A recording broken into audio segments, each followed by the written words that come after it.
So next question number 11.10। तो बच्चों question है क्लोरोबेंजीन से फिनॉल को बनाने की रासायनिक अभिक्रिया लिखिए। तो आपके पास क्लोरोबेंजीन है, आपको पहुंचना फिनॉल तक है। तो क्लोरोबेंजीन से फिनॉल बनाने के प्रोसेस को हम बोलते हैं डाउ प्रोसेस, डाउ अभिक्रिया। तो सिंपल अगर हमें रिएक्शन लिखनी है तो पहले हमें एक बात समझनी होगी कि भाई क्लोरोबेंजीन प्रतिस्थापन अभिक्रियाओं के लिए बहुत कम क्रियाशील है ना। क्लोरोबेंजीन में आप देखेंगे हेलोएरीन जो है प्रतिस्थापन अभिक्रियाओं के लिए क्या होते हैं, बहुत कम क्रियाशील होते हैं। मतलब मैं इसको आराम से रिप्लेस नहीं कर सकती।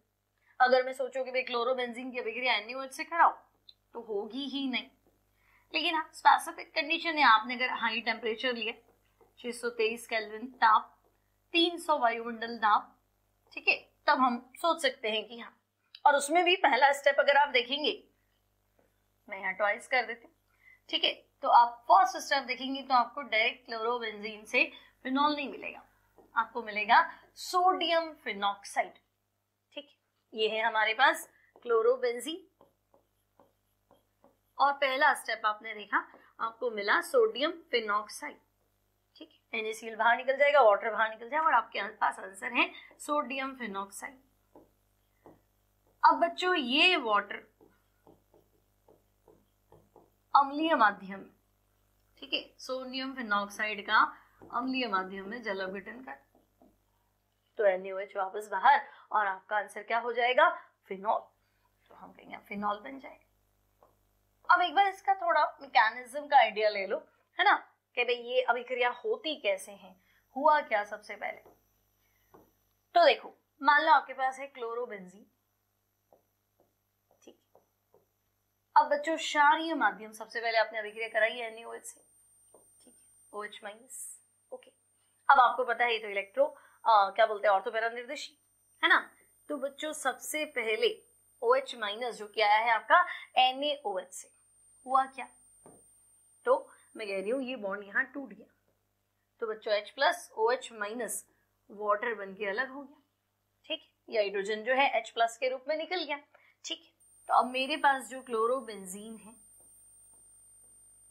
है ना, वो क्लोरोबेंजीन और यहाँ क्या है बच्चों, तो यहाँ नेगेटिव चार्ज है, ठीक। अब तो हम कहेंगे अगला स्टेप देखो, ये Cl जो है ये Cl माइनस, क्योंकि NaOH आया, OH माइनस कहाँ से आया था, NaOH से आया था, तो Na प्लस पड़ा, तो ये Cl माइनस जो है NaCl बन के, Na प्लस भी था साथ में, NaCl बन के उड़ गया। तो हम कहेंगे अगर ये Cl नेगेटिव बन के उड़ गया तो ये वाला जो कार्बन है यहाँ पे चार्ज पॉजिटिव, पॉजिटिव और नेगेटिव ट्रिपल बॉन्ड बना लेते हो। तो मुझे एक नया इंटरमीडिएट मिला जिसे बोलते हैं बच्चों बेंजाइन। हाईली अनस्टेबल इंटरमीडिएट है, बट इसे हम क्या बोलेंगे, तो ये है बेंजाइन। तो जो डाउ प्रोसेस है बेंजाइन मैकेनिज्म के थ्रू कंप्लीट होता है, तो हम कहेंगे बेंजाइन, लेकिन बेंजाइन जो है वो अस्थायी है, अनस्टेबल। आप क्या करेंगे, तो हम कहेंगे अगले स्टेप में वापस, तो NaOH लिए आपने, अगले स्टेप पे वापस OH माइनस अटैक करेगा, ठीक। तो ये अटैक करेगा तो पॉजिटिव वाली साइड कौन सी है, तो बच्चों अगर ये बॉन्ड वापस यहाँ स्प्लिट हो गया तो ये वाली साइड नेगेटिव और ये वाली साइड क्या होगी, पॉजिटिव। यहाँ आप OH का अटैक करा, तो एक तरह से थोड़ा आइडिया लग गया मुझे, फिनॉल तो तैयार हो रहा है।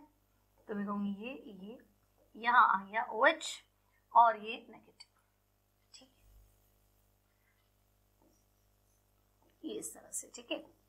यहाँ बॉन्ड टूटा तो ये तो हो गया बच्चों नेगेटिव, है ना, यहाँ OH ने अटैक कर लिया तो ये, ओके। अब डबल बॉन्ड है अंदर, अब इस नेगेटिव चार्ज को न्यूट्रलाइज करने के लिए क्या होगा, तो बच्चों ये वापस बन जाएगा फिनॉक्साइड। क्षारीय माध्यम है ना, फिनॉल प्रोटॉन छोड़ सकता है ना, तो हम कहेंगे ठीक है ये फिनॉक्साइड बन जाएगा और ये आपका जो प्रोटॉन है ये प्रोटॉन ट्रांसफर हो जाएगा, ठीक है। तो प्रोटॉन ट्रांसफर, तो अब आपके पास हो गया, देखो यहाँ हो गया फिनॉक्साइड और ये प्रोटॉन हमने इधर ट्रांसफर कर दिया, ठीक। अब हम पहुंच गए बच्चों फिनॉक्साइड। अभी देखो एक NaOH, एक OH लिया तो एक Na, तो हमने NaCl के रूप में बाहर निकाला, दूसरा OH माइनस लिया तो मध्य में Na तो है ही ना, तो हम कहेंगे ये फिनॉक्साइड और साथ में मैं लिख देती हूँ ये हो गया सोडियम प्लस, ठीक है। तो ये सोडियम फिनॉक्साइड, आगे तुम पहुंच जाओगे, है ना, अम्लीय माध्यम में जल अपघटन कर दो, NaOH बाहर और हम कहेंगे फिनॉल। ठीक है, तो ये जो प्रोसेस है वो कुछ इस तरह से कंप्लीट होता है। हालांकि ये इसका मैकेनिज्म है, आपको एग्जाम में मैकेनिज्म कभी भी मेंशन नहीं करना है बोर्ड एग्जाम्स की प्रिपरेशन के लिए। ठीक है, एनसीईआरटी में रिएक्शन पूछिए, आपको रिएक्शन लिखना है, लेकिन कोई पूछ रहे भाई ये हुआ कैसे, आपने इतना जल्दी Cl को रिप्लेस कर दिया, कैसे रिप्लेस हुआ, तो भाई ये बेंजाइन मैकेनिज्म के थ्रू रिप्लेस होता है। OH का अटैक इस तरह से होता है।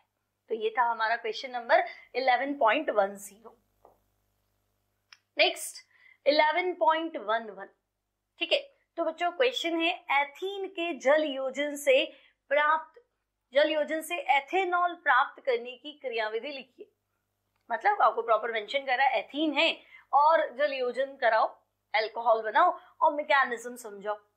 तो बच्चों एल्कीन तनु अम्ल की उपस्थिति में या तनु अम्ल की उत्प्रेरकों की तरह उपस्थिति में जल के साथ अभिक्रिया करके, यहाँ सेट नहीं हो रहा, क्या दिया आपको, एल्कीन तनु अम्ल की उपस्थिति में, अच्छा तनु अम्ल को उत्प्रेरक की तरह काम में लेना है। ओके, डाइल्यूट एसिड है जो प्रोटॉन भी देगा और उत्प्रेरक की तरह भी काम करेगा। ठीक है, जल के साथ क्रिया करके अल्कोहल बनाती है और अगर असम्मित एल्कीन है तो अभिक्रिया मार्कोनिकॉव के नियम के अनुसार होती है।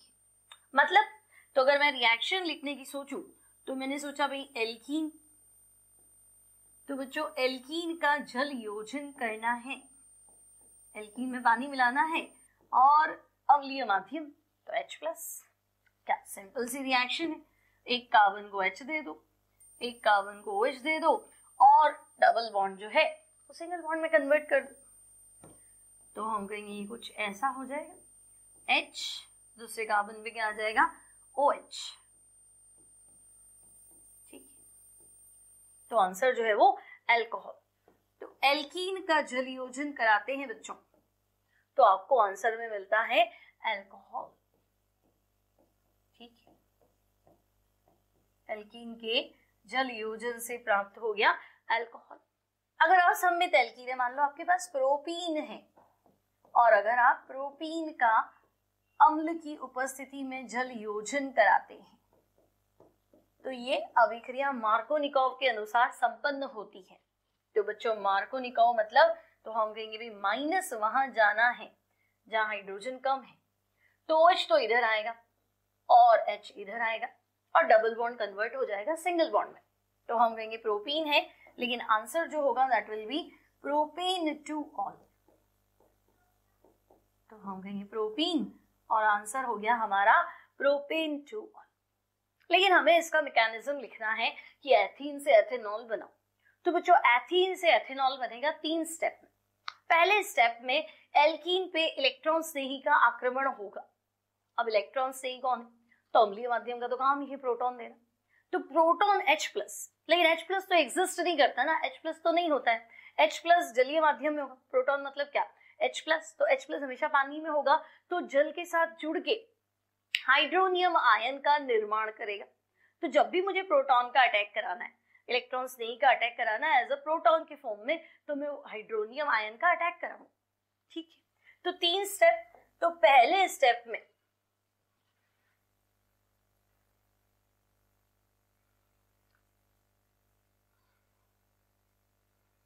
चलो, तो बच्चों अभिक्रिया जो है, इस अभिक्रिया की क्रियाविधि 3 पदों में संपन्न होती है। ठीक है, 3 स्टेप्स में हम मान लेते हैं कंप्लीट होती है। कौन से 3 स्टेप्स है समझाओ। तो पहला स्टेप आपको दिया है H2O के इलेक्ट्रॉन स्नेही आक्रमण के द्वारा एल्कीन के प्रोटोनन से कार्ब कैटायन बनते हैं। तो फिलहाल मुझे एथीन से समझाना है, तो हम ले लेते हैं CH2 डबल बॉन्ड CH2। ठीक है, अब मैंने तुम्हें पहले ही बता दिया कि भाई वाटर जो है अम्लीय माध्यम से जो हमें प्रोटॉन प्राप्त हुआ वो प्रोटॉन जल के साथ क्रिया करके क्या बना लेगा, तो हम देंगे H3O+। तो बच्चों H3O+ को बोलते हैं हाइड्रोनियम आयन। ठीक है, अब मुझे प्रोटॉन का अटैक कराना है तो प्रोटॉन तो मुझे मिलेगा नहीं, एग्जिस्ट तो इस रूप में कर रहा है। तो हमने कहा चलो एथीन,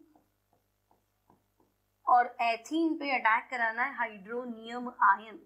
तो ये कुछ ऐसा है H3O+। अब तुम्हें क्या करना है, तुम्हें इसमें से सिर्फ प्रोटॉन को बाहर निकालना है ना, क्योंकि आपको अटैक तो खाली प्रोटॉन का कराना है।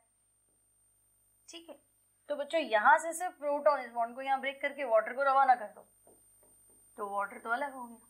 आक्रमण करने के लिए तुम्हें कौन मिल गया, तो हम कहेंगे प्रोटॉन। ठीक है, अब अगर इलेक्ट्रॉन्स ने ही आक्रमण करने आया है प्लस, तो मुझे नेगेटिव तो चाहिए।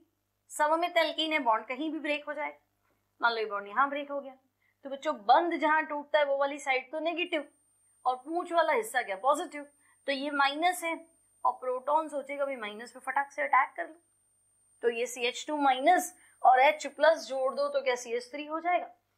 बात समझ में आ रही है ना, मुझे आक्रमण कराना है इलेक्ट्रॉन स्नेही का। इलेक्ट्रॉन स्नेही के रूप में मेरे पास है प्रोटॉन, लेकिन H+ तो रहता ही नहीं है, फ्रीली एग्जिस्ट नहीं करता है। H+ पानी में मिक्स होके हाइड्रोनियम आयन बनाता है, तो अगर मुझे प्रोटॉन चाहिए तो मुझे हाइड्रोनियम आयन चाहिए, मैं प्रोटॉन निकाल लूंगी। ठीक है, तो हम कहेंगे यहाँ से प्रोटॉन ले लो। अब ये H+ आएगा यहाँ पे, तो बच्चों इस बंध का ध्रुवीकरण होगा, पाई बॉन्ड शिफ्ट हो जाएगा इधर, तो ये हिस्सा नेगेटिव, ये पॉजिटिव। सममित एल्कीन है, कोई फर्क नहीं पड़ता, कैसे भी ब्रेक कर दो। ठीक है, तो बच्चों ये CH2- है, इस H+ को जोड़ दो, तो CH2- और H+ न्यूट्रल और CH3, और पीछे वाला कार्बन तो ये प्लस हो जाए, तो मुझे लग रहा है कि ये बन गया एथिल कार्ब धनायन। तो स्टेप 1 में कार्ब धनायन कार्ब केटायन का निर्माण होता है, तो हम कहेंगे ये बना एथिल कार्ब धन आयन। ओके भाई, बन गया एथिल कार्ब धनायन। अब तो ये प्लस है, माइनस का अटैक होगा, न्यूक्लियोफाइल, तो बच्चों नाभिक स्नेही के रूप में तुम्हारे पास है वाटर, तो स्टेप 2 कार्ब धनायन पर जल का नाभिक स्नेही आक्रमण, तो हम कहेंगे हमारे पास ये था CH3 CH2+। अब नाभिक स्नेही इसलिए बोल रहे हैं क्योंकि ऑक्सीजन पे 2 लोन पेयर है। ठीक है, तो कार्बन पे प्लस है, लोन पेयर आपको दिख रहा है ना, तो हम कहेंगे ये लोन पेयर के थ्रू उस पे अटैक करें यहाँ, है ना। इसके पहले स्टेप में क्या हुआ था, तो हमने कहा था इसके पहले प्रोटॉन का अटैक हुआ था। ठीक है ना, और कार्ब धनायन बना। अगले स्टेप में तो हम कहेंगे प्लस का अटैक हो चुका है, अगले स्टेप में माइनस का अटैक होगा। ठीक है, तो ये स्टेप आपका रिवर्सिबल है, सारे स्टेप्स रिवर्सिबल है ना, तो हम कहेंगे ये अटैक होगा तो ये ऑक्सीजन के थ्रू कनेक्ट हो जाएगा, तो CH3 CH2OH। और ध्यान से देखो तो अभी प्रोटोनेटेड अल्कोहल तो बन गए, है ना, अल्कोहल तो है ही और प्रोटॉन एक्स्ट्रा है, तो प्रोटोनेटेड अल्कोहल है। अब मुझे क्या करना है, कुल मिला के एक प्रोटॉन बाहर निकालना है। प्रोटोनेटेड अल्कोहल थोड़ा ना चाहिए, मुझे तो अल्कोहल चाहिए, तो आपको पता है कि यहाँ से प्रोटॉन बाहर आ जाएगा। तो स्टेप 3 जो है वो है डीप्रोटोनेशन, विप्रोटोनीकरण, CH3 CH2O और ये HH। ठीक है, अगला स्टेप, तो बच्चों ये बॉन्ड यहाँ टूट जाएगा, ये नेगेटिव ऑलरेडी पॉजिटिव था, अब नेगेटिव तो न्यूट्रल और ये प्रोटॉन बाहर, तो आपका आंसर हो जाएगा CH3 CH2OH प्लस प्रोटॉन। और कहाँ जाएगा प्रोटॉन, तो जिस अम्ल से आया वहीं तो जाएगा, शुरू में लाए कहाँ से थे, H2SO4 लिया होगा, डाइल्यूट H2SO4 वहां से आया तो वापस वहीं चला जाएगा, ये तो एज अ कैटलिस्ट है। हमने लिखा ना अम्ल उत्प्रेरक की भांति कार्य करते, तो मुझे अभिक्रिया प्रारंभ करने के लिए प्रोटॉन चाहिए, और अभिक्रिया को क्या कर रहा है, स्टेप बाय स्टेप स्पीड बढ़ा रहा है ना, रिएक्शन स्टार्ट कर रहा है, प्रोसीड कर रहा है, तो हम कहेंगे प्रोटॉन चाहिए अभिक्रिया की गति बढ़ाने के लिए। ठीक है, तो ये है एल्कीन का, क्या बोलेंगे हम, एल्कीन के जल योजन से अल्कोहल का निर्माण और उसका मैकेनिज्म। नेक्स्ट क्वेश्चन है बच्चों आपके पास, क्वेश्चन नंबर 11.12। आपको बेंजीन, सांद्र H2SO4 और NaOH दिए गए हैं। इन अभिकर्मकों के उपयोग द्वारा फिनॉल के विरचन की समीकरण लिखो। ठीक है, तो हमारे पास है बेंजीन, ठीक है, हम कहेंगे हमें दे दिया बेंजीन प्लस सांद्र H2SO4, तो बच्चों सबसे पहले बेंजीन की अभिक्रिया सांद्र H2SO4 से कराए। तो जब बेंजीन की अभिक्रिया H2SO4 से कराते हैं तो वाटर निकल जाएगा, आपको मिलेगा बेंजीन सल्फोनिक अम्ल। बेंजीन पे SO3H, क्या बोलेंगे इसे? तो हम कहेंगे ये है बेंजीन सल्फोनिक अम्ल। ठीक है, अब इस अम्ल की क्रिया क्षार से करा दो। तो अम्ल की क्रिया अगर हम क्षार से कराएंगे तो बच्चों ये H आयन, ये OH आयन, वाटर तो अलग कर दो। अब तुम्हारे को मिलेगा बेंजीन SO3 और Na, तो इसका नाम हो जाएगा सोडियम बेंजीन सल्फोनेट। अगले स्टेप में NaOH दे रहा है ना, तो NaOH काम में ले लेते। तो हम कहेंगे अब हमें मिला सोडियम बेंजीन सल्फोनेट। ठीक है, अब तो बच्चों एक स्टेप और लेंगे, NaOH के साथ इसको फ्यूज कर दो। सोडियम बेंजीन सल्फोनेट को NaOH के साथ गला लो। तो जब इसे गलाओगे तो आपको बाहर मिलेगा NaHSO3। सोडियम बाइसल्फाइड जो है NaHSO3, ये तो बाहर आ जाएगा और आपका आंसर हो जाएगा सोडियम फिनॉक्साइड। अब अगर एक बार सोडियम फिनॉक्साइड आ गया बच्चों तो आपको क्या करना है? सोडियम बाहर निकालने के लिए अम्लीय माध्यम में इसकी क्रिया करा दो जल से। ठीक है, तो सोडियम फिनॉक्साइड है तो NaOH बाहर आ जाएगा, है ना, और आपको आंसर मिलेगा फिनॉल। ठीक है, तो पहले बेंजीन दिया है आपको स्टार्टिंग में, प्रयोगशाला विधि है ये फिनॉल बनाने की। तो बेंजीन की क्रिया सल्फ्यूरिक अम्ल से, बेंजीन सल्फोनिक एसिड, फिर NaOH से, अम्ल क्षार अभिक्रिया है, सोडियम बेंजीन सल्फोनेट, NaOH के साथ इसको फ्यूज करे, गलाए, तो आपको मिलेगा, यहाँ लिखेंगे आप सोडियम फिनॉक्साइड, और अगर सोडियम फिनॉक्साइड का जल अपघटन करे तो आपको मिलेगा फिनॉल। तो ये है आपका क्वेश्चन नंबर 11.12।